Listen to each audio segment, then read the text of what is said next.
Hello दोस्तों, देखो allegation का बहुत ही बढ़िया सवाल है, ठीक है ना।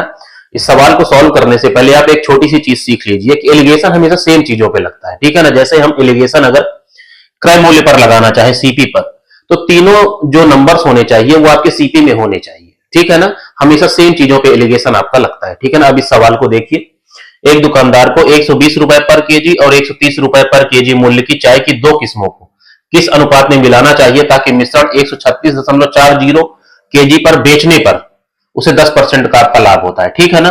तो यहाँ पे 120 रुपए पर केजी और 130 रुपए पर केजी ये सीपी का है, क्रय मूल्य की वैल्यू आपको दी हुई है। और ये 136.40 जो आपको दिया हुआ है ये आपको विक्रय मूल्य सेलिंग प्राइस की वैल्यू दी हुई है। तो आप उसका क्रय मूल्य आप निकाल लीजिए, ठीक है ना। तो देखो, आपको सेलिंग प्राइस पता ही है कितना है आपका, 136 दशमलव में आपका 4, ठीक है ना।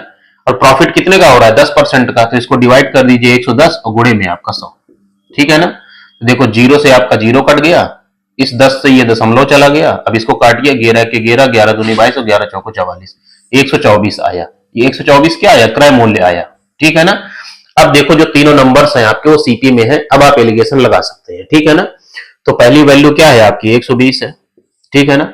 दूसरी वाली वैल्यू क्या है आपकी, 130 है।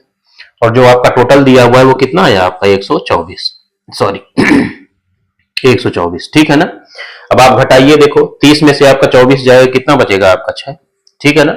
और 24 में से 20 जाएगा तो कितना आएगा आपका 4, ठीक है।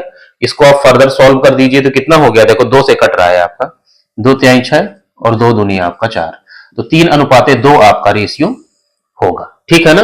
तो जो रेशियो होगा वो 3:2 होगा। तो एलिगेशन में आपको एक चीज हमेशा याद रखना है कि एलिगेशन हमेशा सेम चीजों पे आपका लगता है, ठीक है।